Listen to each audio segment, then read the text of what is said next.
ஆண்டவருடைய ஆவி என்மேல் உள்ளது, ஏனெனில் அவர் எனக்கு அருள் பொழிவு செய்துள்ளார். ஏழைகளுக்கு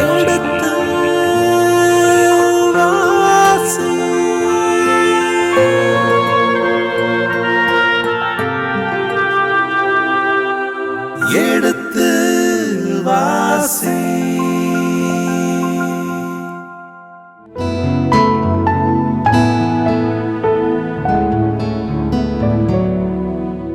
வணக்கம் இனிய இதயங்களே, எடுத்து வாசி பருவம் 2 சாமுவேலின் 2ஆம் புத்தகத்துடனான விவிலிய இறை வசனங்களுக்கு செவிமடுத்துக் கொண்டிருக்கின்றோம். கடந்த பகுதியின் தொடர்ச்சியை இன்று தொடங்குவோம். வாருங்கள் நிகழ்ச்சிகள் செல்வோம். உங்கள் சார்பாக தந்தை அவர்களுக்கு வணக்கம் சொல்லி நிகழ்ச்சியை தொடங்குவோம். வணக்கம் தந்தை அவர்களே.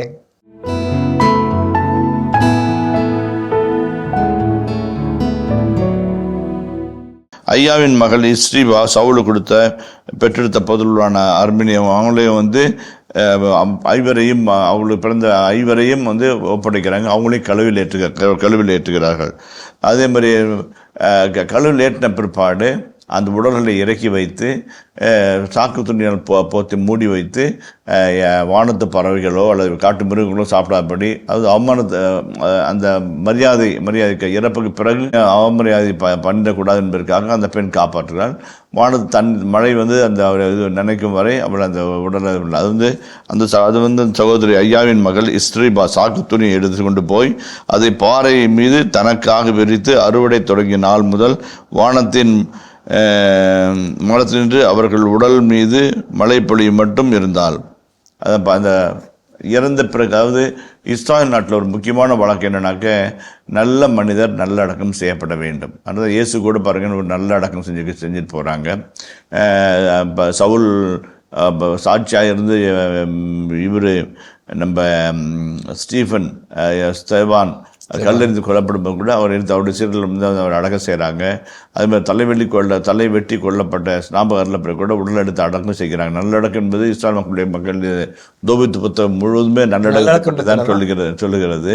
அந்த வகையில் பார்க்கின்ற பொழுது இப்போ சவுலாக இருந்தாலும் இஸ்ராயல் இனத்தை சார்ந்தவர்கள் தானே. இறந்து போன உடல்களை அவமானத்திற்கு உரிய முறையில் வானத்து பறவைகள் தின்பதாகவோ அல்லது காட்டு மிருகங்கள் தின்பதாகவோ இல்லாமல் பாதுகாக்க வைத்து அடக்கம் செய்ய பயன்படுத்தப்படும் சொல்லலாம்.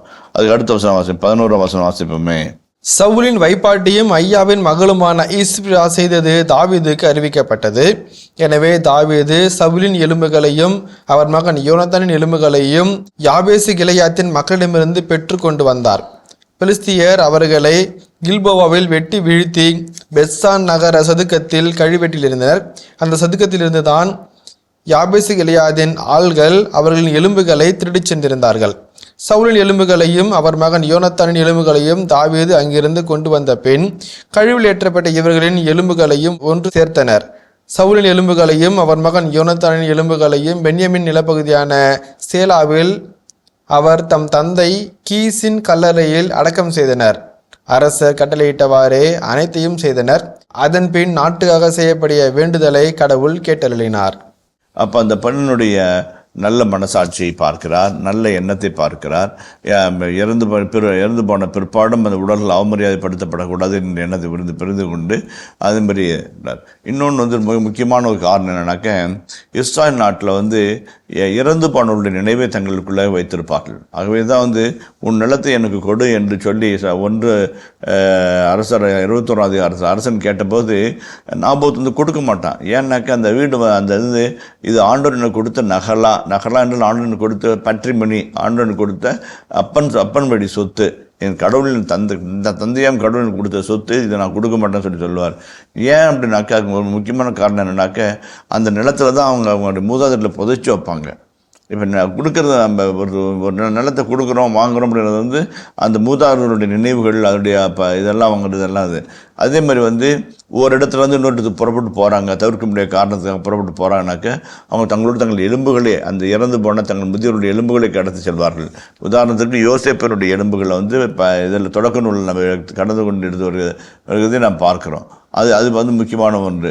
அதே மாதிரி இங்கே வந்து தாவீது வந்து அந்த சவுல், யோனத்தான், அப்புறம் மற்றவர்களுடைய முக்கியமானவருடைய எலும்புகள் எல்லாம் ஒன்றா கொடுக்குறாங்க. அவங்கள வந்து அதை வந்து தக்க முறையில் மரியாதையோடு வணக்கத்தோடு அதை அடக்கம் செய்து அது பாதுகாக்கிறது இந்த பகுதி பார்க்குறோம். பெஞ்சமின் என்ற பகுதியான சேலாவில் அவர் தம் தந்தை கீசின் கல்லறை அடக்கம் செய்தனர்.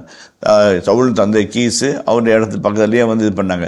இவங்கெல்லாம் வந்து இந்த இதை வந்து என்ன பண்ணாங்க, இந்த எலும்பை எடுத்து அவமானப்படுத்தி தொங்க விட்டு இது பண்ணியிருந்தாங்க. ஆனால் மக்கள் வந்து திருட்டுத்தனமாக நைட்டில் போய் அவங்க அதை எடுத்துகிட்டு வந்து பத்திரப்படுத்தி அவங்களோட பாதுகாக்கிறாங்க. இப்போ தாவீது அவரெல்லாம் கலெக்ட் பண்ணி இஸ்ரீபாவிடம் கொடுக்கிறார்கள். அந்த பெண்ணும் அதை அவருடைய தந்தையுடைய கல்லறையிலே அடக்கம் செய்கிறாள். அந்த காட்சியோடு அந்த பகுதியை நிறைவு செய்கிறது. இது வந்து ரெண்டு முக்கியமான செய்திகளை நான் சொல்லணும்னு ஆசைப்படுறேன் இந்த இடத்துல. இந்த பகுதி ரொம்ப அழகான பகுதி. கிபியோனராக இருக்கட்டும் அல்லது வந்து சவுலை சார்ந்த குடும்பத்தினராக இருக்கட்டும், இறந்தவர்களுக்காக காட்டுகிற இறந்தவர்களுக்கான நினைவேந்தல் என்பது ரொம்ப முக்கியமான ஒன்று. சில பேர் வந்து நவம்பர் மாதமாக இருக்கும், இறந்தவர்களுக்கான மாதம் தான் இருக்கும். ஆனால் அந்த நேரத்தில் நம்ம அதிகமாக நினைக்க மாட்டோம். வந்து இறந்தவர்களை நாம் மரியாதை செய்வது 3 வகையில் மரியாதை செய்வோம். ஒன்று, அவர்களுக்காக நல்ல திருப்பலியை ஒப்புடுக்கிறது. உயிர் வாழ்க்கையில் இயேசுவின் ஒரே கிண்ணத்திலும் ஒரே அப்பத்திலும் பருகி உண்டு நம்ம உயிர் வாழ்ந்து விசுவாசத்தை பகிர்ந்து கொண்டோம். இறந்த பிறகும் அவர்களை நம்ம நினைத்து அவர்களுக்கு திருப்பலி வைப்பது மிக மிக முக்கியமான ஒரு காரியம், மிக முக்கியமான காரியம். திருப்பலி ஒப்பு கொடுத்து அவர்களுக்காக ஜெபிக்க இருப்பது. இரண்டாவது வந்து சில பேர் திருப்பலி எழுதி கொடுப்பாங்க, ஆனால் பூசி வர மாட்டாங்க. கடவுள் அப்படிப்பட்ட ஒரு போஸ்ட்மான் வேலையை செய்யணும்னு ஆசைப்படுகிறது. திருப்பலி எழுதணும்னாக்க நம்ம வந்து வேண்டி அப்பாவுக்காக வேண்டி அம்மாவுக்காக வேண்டி திருப்பலி ஒப்பு கொடுக்க வேண்டியது நம்முடைய கடமையாக இருக்கிறது. இரண்டாவது, இறந்தவர்களின் பெயரால் நம் தர்மங்கள் செய்கிறது. தர்மங்கள் இறந்தோடைய பிறனால் தான தர்மங்கள் செய்த வழியாக நாம் வாழும்போது செய்த பாவங்களுக்கு பரிகாரத்துக்காகவும் அவர்களுக்கான அந்த புண்ணியத்தை அவர்கள் பெற்றுத்தரக்கூடிய காரியங்கள் நாம் பெறணும். ஒன்று திருப்பலி நிறைவேற்றுவது, மூன்றாவது வந்து அவர்களுக்கு அடிக்கடி ஜெபிப்பது.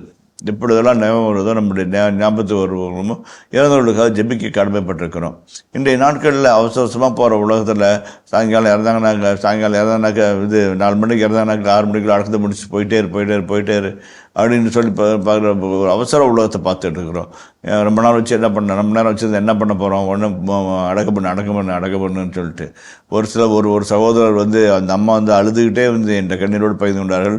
என் பையன் அமெரிக்காவில் இருக்கிறேன், அம்மா நான் வந்துட்டு போனாக்க 2 லட்சம் ரூபாய் செலவாகும், அது பேர் நான் வந்து ஒரு 50,000 அனுப்பி வைக்கிறேன், அப்பாவுக்கு போஸ் வச்சிரு என்று எழுதும்போது அந்த சகோதரி வந்து கண்ணீரோடு அவனை தோல் மண்ணை தூக்கி வச்சு சைக்கிளில் பெடல் சைக்கிளில் பின்னாடி கேரியரில் உட்கார வச்சு கூப்பிட்டு போய் படிக்க வச்சு ஸ்கூலுக்கு போய் ரெக்கமெண்டேஷன் வாங்கி இன்டர்வியூவில் தீர்த்தி கொண்டு போய் கூப்பிட்டு போய் எல்லாத்துக்கும் கழிச்சு அடக்கத்துக்கு வரல ஃபாதர்ன்னு சொல்லி கண்ணீரோடு அந்த தாய் கதறினாள். இறந்தவர்களுடைய நினைவு வந்து ரொம்ப மிக மிக முக்கியமான ஒன்று. அது நம்முடைய பெற்றோர்களாக இருக்கட்டும் அல்லது சொந்தங்களாக இருக்கட்டும் அல்லது நம்முடைய நண்பர்களாக இருக்கட்டும், உயிர் வாழ்க்கையில் நம்ம பேசும்போது பழகும்போது இப்படி இருந்தவங்க தர்மங்கள் தான தர்மங்கள் எல்லாம் செய்யும்போது அவங்களுக்கு திருப்பலி வைக்கும் போது அவரோடு நம்ம உறவாடுகிறோம் என்பதை நம்ம மறந்துவிடக்கூடாது. அவர்களுடைய வைப்பாட்டி ஐயா அவர்களுடைய மகளாகிய இஸ்ரீபா எவ்வளோ ஒரு தன்மையோடு நடந்துகிறார்கள். ஒரு பெண்ணின் மனம் எவ்வளோ அழகான ஒரு மேன்மையான செயலை இஸ்ரேல் மக்கள் மத்தியில் கொண்டு வருகிறது என்பதை நம்ம மறந்துவிடக்கூடாது. தந்தையர்கள் இந்த பகுதியில் வைப்பாட்டி என்று வருகின்ற பொழுது நின்ற காலகட்டத்திலே மக்கள் அதை வேறு வகையில் புரிந்து கொள்ள வாய்ப்புகள் இருக்கின்றது. அந்த வார்த்தையின் விளக்கமும் 1 சாமுவேல் 8ஆம் அதிகாரத்தில் நம்ம பார்க்கும்போது அரசனைகளுக்கு வேண்டும் என்று கேட்டபோது கடவுள் பதில் சொல்லுவார். உங்களுக்கு அந்த அரசன் தான் என்னென்ன ஆகும், உங்களோட பசங்களை உங்களை பிள்ளைங்களை அவங்க வீட்டுக்காரமாவை அரசன் எடுத்துக்குவோம், அவனுடைய வேலைக்கு அவனுடைய அந்த புறத்துக்கு பார்த்து தான் பயன்படுத்துவான் என்றெல்லாம் சொல்லப்பட்டிருக்கிறது.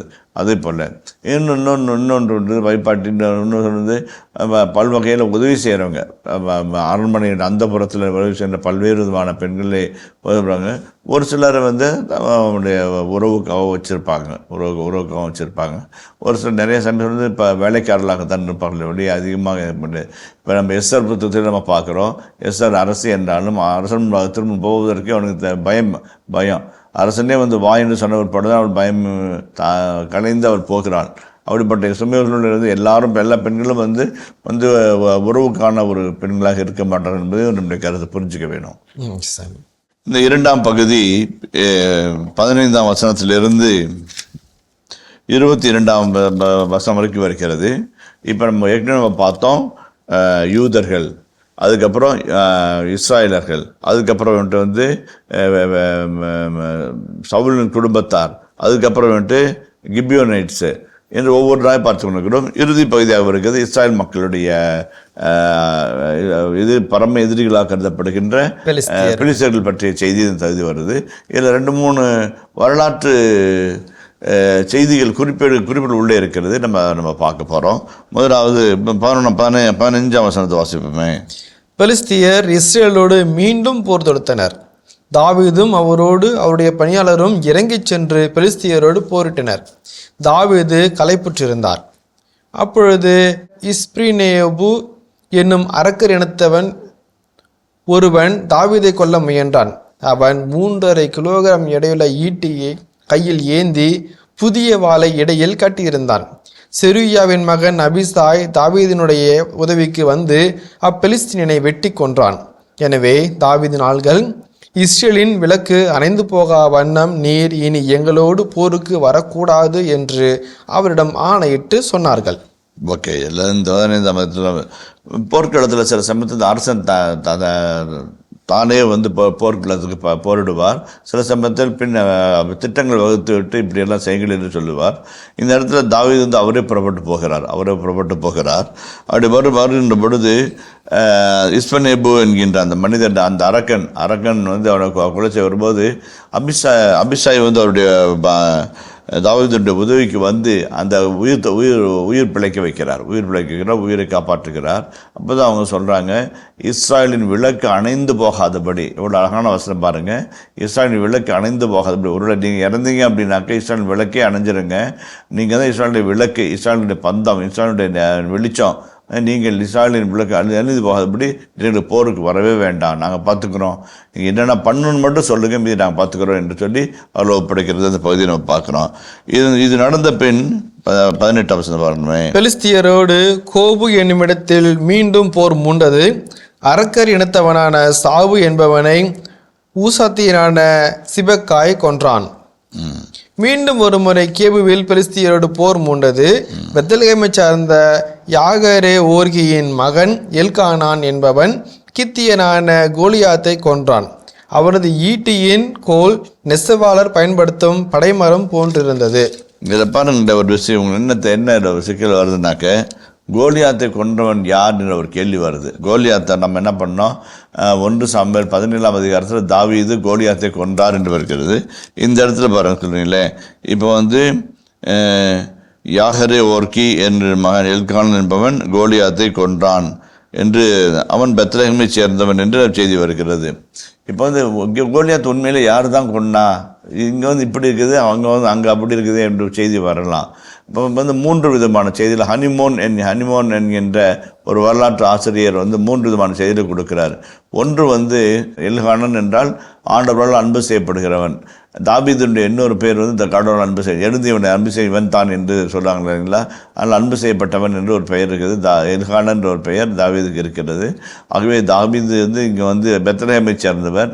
எல்கானன் கோலியாத்தை கொன்றார். அந்த செய்தி வந்து இங்கே மரமாக சொல்கிறாங்க அப்படின்னு சொல்கிறாங்க. ஒன்று. ரெண்டாவது வந்து அந்த காலகட்டங்களில் இப்படி சொல்கிறாங்க, ஒரு அட்லீஸ்ட் 1% 2% தியாலஜியன்ஸ் என்ன சொல்கிறாங்கனாக்க, அந்த காலத்தில் சின்ன சின்ன கதை குரு மன்னர்கள், குரு தலைவர்களுடைய நடந்த நிகழ்வுகள் அரசனுக்கு கொண்டு போய் சொல்லப்பட்டது, அரசர் பெயரால் சொல்லப்பட்டது. அது அப்போ அந்த மாதிரி இதில் இருக்கலாம். அல்லது வந்து அரசர் பற்றிய சொன்ன செய்திகளை இந்த இடத்துலையும் மற்றவங்களுக்கும் மாற்றி சொல்லுவாங்க. இவரும் இப்படி தான் பண்ணுறார், ஒரே மாதிரி தான் இவரும் தான் அதே மாதிரி பண்ணார் என்று சொல்லக்கூடிய அந்த ஒரு வாய்ப்பு அமைந்திருக்கிறது என்று சொல்கிறார்கள். மூன்றாவதாக வந்து இஸ்ராயல் நாட்டில் வந்து வெளியே நிறைய மனிதர்கள் இருப்பாங்க, பிலிஸ்தீனர்கள்.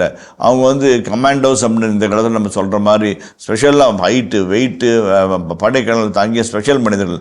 அவங்க ஒத்தைக்கு போகிற மாதிரி கம்பேக்ட் நரேட்டிவ்னு சொல்லுகின்ற அந்த ஒத்தைக்கு சண்டை போடுறதுக்காக அவங்கள பயன்படுத்திக்குவாங்க என்று சொல்லுவார்கள். அப்படிப்பட்ட நிலைகளில் கூட இது இருக்கலாம்னு சொல்கிறாங்க. எப்படியானாலும் 1 சாமுவேல் 17ஆம் அதிகாரத்தில் நம்ம சந்திக்கிறது போல தாவீது கோலியாத்தை கொண்ட செய்தி தான் வந்து மிக அதிகமாக விளக்கப்பட்டிருக்கிறது. இங்கே வந்து மறைமுக செய்தியாக ஒரு இலைமறைக்காக ஒரு உள்ளீடாக இங்கே வருகிறது. காத்தில் இருக்க மறுபடியும் காத்து நகரில் இருக்கிற போரை பாருங்களேன். மீண்டும் காத்தில் போர் மூண்டது. கைகளிலும் கால்களிலும் 6 விரல்களாக மொத்தம் 24 விரல்களை கொண்ட நெட்டையன் ஒருவன் இருந்தான். அவனும் அரக்கர் இனத்தை சார்ந்தவன். அவன் இஸ்ரேலை பழித்தான். தாவீதின் சகோதரனான சிமியின் மகன் யோனத்தான் அவனை கொன்றான். தாவீதின் கையாலும் அவரது பணியாளரின் கையாலும் வீழ்த்தப்பட்ட இந்த நால்வரும் காத் நாட்டில் வாழ்ந்த அரக்கர் வழிமரபினரே. பாருங்க, தாவீதின் கையாலும் அவரது பணியாளரின் கையாலும் வீழ்த்தப்பட்டது நால்வரும் காத் நாட்டை சார்ந்த அரக்கரை சார்ந்தார். அப்போ அதை கரெக்டாக நம்ம தாவீதை கூட நம்ம டாலி பண்ணிக்கிறோம். வந்து இந்த போர்க்களத்தினுடைய செய்திகளை நம்ம இதோட நம்ம நிறைவு செய்கிறோம். 18, 19, 20, 21 இந்த 4 அதிகாரங்களிலே வந்து தாவீது சந்தித்த பல்வேறு சவால்கள், போர் சவால்கள், அதே மாதிரி வந்து அரசுரிமை சவால்களை நாம் சந்தித்து பார்க்குறோம். எல்லா இடங்களிலும் தாவீது வெற்றி பெற்று ஆண்டவர் வருகிறார். ஒவ்வொரு இடத்திலும் ஒரு ஆண்டவரை பற்றி வருகிறார். ஆண்டவரை பற்றி கொண்டு வருவதனால் அவர் வெற்றி அவர் பக்கமாகிறது. திருப்பாடல் 145 வாசிப்போம், ஆண்டவரை நம்புவோர் சீயோனை போல் அசையாது இருப்பார்கள் என்று சொல்லப்படல. அதே மாதிரி திருப்பாடல் 34 பார்ப்போம், அவரை முற்றும் நோக்குங்கள், மகிழ்ச்சியினால் மிளிர்ந்தார்கள், மிருக்கத்தினால் தலை குனியவில்லைன்னு சொல்லுது. அப்போ ஆண்டவரை நம்பிக்கையோடு பார்த்தோம்னாக்கா அது எவ்வளோ பெரிய துன்பமோ துயரமோ இடர்பாடோ அல்லது கலகமோ சொந்த மகனின் சூழ்ச்சியோ எதுவாக இருந்தாலும் ஆண்டவரை உற்று நோக்கி நாம் ஜெபிக்கும் போது நம்ம வெற்றி பெறுவோம் என்பதற்கு தாவீது ஒரு மிகப்பெரிய பாடமாக, மிகப்பெரிய ஒரு சவாலாக நமக்கு அமைக்கிறார். தேங்க்யூ சாமி. தேங்க்யூ. இனி இது எங்களை இதுவரை நாம் சாமுவேல் புத்தகத்தின் 21ஆம் அதிகாரத்துக்குண்டான விவிலிய விளக்கங்களுக்கு செவிமடுத்திருக்கின்றோம். இனி இந்த பகுதியின் இறை வசனங்களுக்கு செவிமடுப்போம். சாமுவேல் 2ஆம் நூல், அதிகாரம் 21. தாவீதின் காலத்தில் 3 ஆண்டுகள் தொடர்ந்து பஞ்சம் ஏற்பட்டது. தாவீது ஆண்டவரின் திருவுளத்தை நாடினார். கிபையோனியரை சவுல் கொலை செய்ததன் காரணத்திற்காக அவன் மீதும் அவன் வீட்டார் மீதும் இரத்தப்பழி உள்ளது என்றார் ஆண்டவர். அரசர் கிபையோனியரை அழைத்து பேசினார். கிபையோனியர் இஸ்ரவேலரை சார்ந்தவர் அல்ல, அவர்கள் எமோரியருள் எஞ்சியவர். இஸ்ரவேலர் அவர்களுக்கு வாக்குறுதி அளித்திருந்தும் இஸ்ரவேல் மீதும் யூதாவின் மீதும் தாம் கொண்டிருந்த பேரார்வத்தின் காரணமாக சவுல் அவர்களை அழிக்க முயன்றார். தாவீது கிபையோனியரிடம், உங்களுக்காக நான் செய்ய வேண்டியது என்ன? நீங்கள் ஆண்டவரின் உரிமை சொத்துக்கு ஆசி வழங்குமாறு நான் என்ன கழுவாய் செய்ய வேண்டும் என்று கேட்டார். கிபையோனியர் தாவீதிடம், சவுலிடமிருந்தோ அவன் வீட்டாரிடமிருந்தோ நாங்கள் பொன்னையோ வெள்ளியையோ எதிர்பார்க்கவில்லை. இஸ்ரவேலருள் ஒருவனை கொல்ல வேண்டும் என்றும் நாங்கள் விரும்பவில்லை என்று கூறினர். தாவீது, நீங்கள் விரும்புவதை நான் செய்வேன் என்றார். கிபையோனியர் அரசரிடம், நாங்கள் இஸ்ரவேல் எல்லையில் எங்குமே இல்லாமல் ஒழிந்து போக சதி செய்தவன், எங்களை அழித்தவன் ஒருவன் உண்டு. அவன் புதல்வருள் 7 பேர் எங்களிடம் ஒப்புவிக்கப்படட்டும். ஆண்டவரால் தேர்ந்தெடுக்கப்பட்ட சவுலின் நகரான கிபியோனில் அவர்களை ஆண்டவருக்காக கழுவிலேற்றுவோம் என்று கூறினர். அரசரும் அவர்களை ஒப்புவிக்கிறேன் என்றார். ஆனால் தாவீதும் சவுலின் மகன் யோனத்தானும் ஆண்டவர் முன்னிலையில் செய்து கொண்ட வாக்குறுதியின் பொருட்டு சவுலின் மகன் யோனத்தானுக்கு பிறந்த மெபிபோசேத்தை அரசர் தப்பவிட்டார். ஐயாவின் மகன் எரிசபா சவுலுக்கு பெற்றெடுத்த புதல்வர்களான அர்மோனி, மெபிபோசேத்து ஆகிய இருவரையும் சவுலின் மகள் மேராபு, மெகோலாத்தியன் பர்சில்லாயின் மகன் அதிரியேலுக்கு பெற்றெடுத்த புதல்வர்கள் 5 பிடித்து கிபையோனியர் கையில் அரசர் ஒப்படைத்தார். இவர்களை ஆண்டவர் முன்னிலையில் மலையில் கழுவேற்றினர். அந்த 7 பேரும் ஒன்றாக மடிந்தார்கள். அவர்கள் வார்கோதுமை அறுவடை தொடங்கிய முதல் நாள்களிலே கொலையுண்டார்கள். அப்பொழுது ஐயாவின் மகள் எரிசபா சாக்கு துணியை எடுத்துக்கொண்டு போய் அதை பாறை மீது தனக்காக விரித்து கொண்டு அறுவடை தொடங்கிய நாள் முதல் வானத்தினின்று அவர்கள் மீது மழை பொழியும் மட்டும் இருந்தாள். பகலில் வானத்து பறவைகளையோ இரவில் காட்டு விலங்குகளையோ அவர்களை தொட அனுமதிக்கவில்லை. சவுலின் வைப்பாட்டியான ஐயாவின் மகள் எலிசபா செய்தது தாவீதுக்கு அறிவிக்கப்பட்டது. எனவே தாவீது சவுலின் எலும்புகளையும் அவர் மகன் யோனத்தானின் எலும்புகளையும் யாபேசு கிளையாதின் மக்களிடமிருந்து பெற்றுக்கொண்டு வந்தார். பெலிஸ்தியர் அவர்களை கில்போவாவில் வெட்டி வீழ்த்தி பெத்சான் நகர முற்றத்தில் கழுவிலேற்றினர். அந்த முற்றத்திலிருந்துதான் யாபேசு கிளையாதின் ஆள்கள் எலும்புகளை திருடிச் சென்றிருந்தனர். சவுலின் எலும்புகளையும் அவர் மகன் யோனத்தானின் எலும்புகளையும் அங்கிருந்து கொண்டு வந்து கழுவிலேற்றப்பட்ட இவர்களின் எலும்புகளையும் ஒன்று சேர்த்தனர். சவுலின் எலும்புகளையும் அவர் மகன் யோனத்தானின் எலும்புகளையும் பென்யமீன் நிலப்பகுதியான செலாவில் அவர் தம் தந்தை கீசின் கல்லறையில் அடக்கம் செய்தனர். அரசர் கட்டளையிட்டவாறே அனைத்தையும் செய்தனர். அதன்பின் நாட்டுக்காக செய்யப்பட்ட வேண்டுதலை கடவுள் கேட்டார். பெலிஸ்தியர் இஸ்ரேலரோடு மீண்டும் போரிட வந்தனர். தாவீதும் அவரோடு அவருடைய பணியாளரும் இறங்கிச் சென்று பெலிஸ்தியரோடு போரிட்டனர். தாவீது களைப்புற்றிருந்தார். அப்போது 3.5 கிலோகிராம் எடையுள்ள ஈட்டியை கையில் ஏந்தி புதிய வாளை இடையில் கட்டியிருந்த இஸ்பினோபு என்னும் அரக்கர் இனத்தவன் ஒருவன் தாவீதை தாக்கவிருந்தான். செருயாவின் மகன் அபிசாய் அவருடைய உதவிக்கு வந்து அப்பெலிஸ்தியனை வெட்டி கொன்றான். எனவே தாவீதின் ஆள்கள், இஸ்ரேலின் விளக்கு அணைந்து போகாத வண்ணம் நீர் இனி எங்களோடு போருக்கு வரக்கூடாது என்று அவரிடம் ஆணையிட்டு சொன்னார்கள். இது நடந்த பின் மீண்டும் பெலிஸ்தியரோடு கோபி என்னும் இடத்தில் போர் மூண்டது. அரக்கர் இனத்தவன் ஒருவனான சாபை ஊசாத்தியனான சிபெக்காய் கொன்றான். மீண்டும் ஒரு முறை கோபில் பெலிஸ்தியரோடு போர் நடந்தது. பெத்லெகேமை சார்ந்த யாகரே ஓர்கிமின் மகன் எல்கானான் கித்தியனான கோலியாத்தை கொன்றான். அவனது ஈட்டியின் கோல் நெசவாளரின் படைமரம் போன்றிருந்தது. மீண்டும் காத்தில் போர் மூண்டது. கைகளிலும் கால்களிலும் 6 விரல்களுடன் 24 விரல்களை கொண்ட நெட்டையன் ஒருவன் இருந்தான். அவனும் அரக்கரினத்தவன். அவன் இஸ்ரேலை பழித்தான். தாவீதின் சகோதரர் சிமையின் மகன் யோனத்தான் அவனை கொன்றான். தாவீதின் கையாலும் அவரது பணியாளரின் கையாலும் வீழ்த்தப்பட்ட இந்த 4வரும் காத்து நாட்டில் அரக்கர் வழிமரபினரே. இனி இதயங்களை எடுத்து வாசிப்பருவம் 2 சாமுவேலின் 2ஆம் புத்தகத்துடனான விவிலிய இறை வசனங்களுக்கு செய்யப்படுத்திக் கொண்டிருக்கின்றோம். இதன் தொடர்ச்சியை மீண்டும் அடுத்த பகுதியில் தொடர்வோம். அதுவரை இணைந்திருங்கள். இயேசுவுக்கே புகழ், இயேசுவுக்கே நன்றி, மரியே வாழ்க. மீண்டுமாக 29 முதல் 51 வரையுள்ள பகுதியை இன்னொரு பகுதியாக பிரிக்கிறார்கள். பாருங்க, அழகானது பன்னிசைத்து பாடியது. பன்னிசைத்த பாடல், அதாவது நான் வந்து மியூசிக் இன்ஸ்ட்ருமெண்ட் மட்டும் வாசிக்க வச்சுங்களேன், அது வந்து இசைக்கிறது. பாடிக்கிட்டே வாசிச்சானாக்க பன் இசைத்து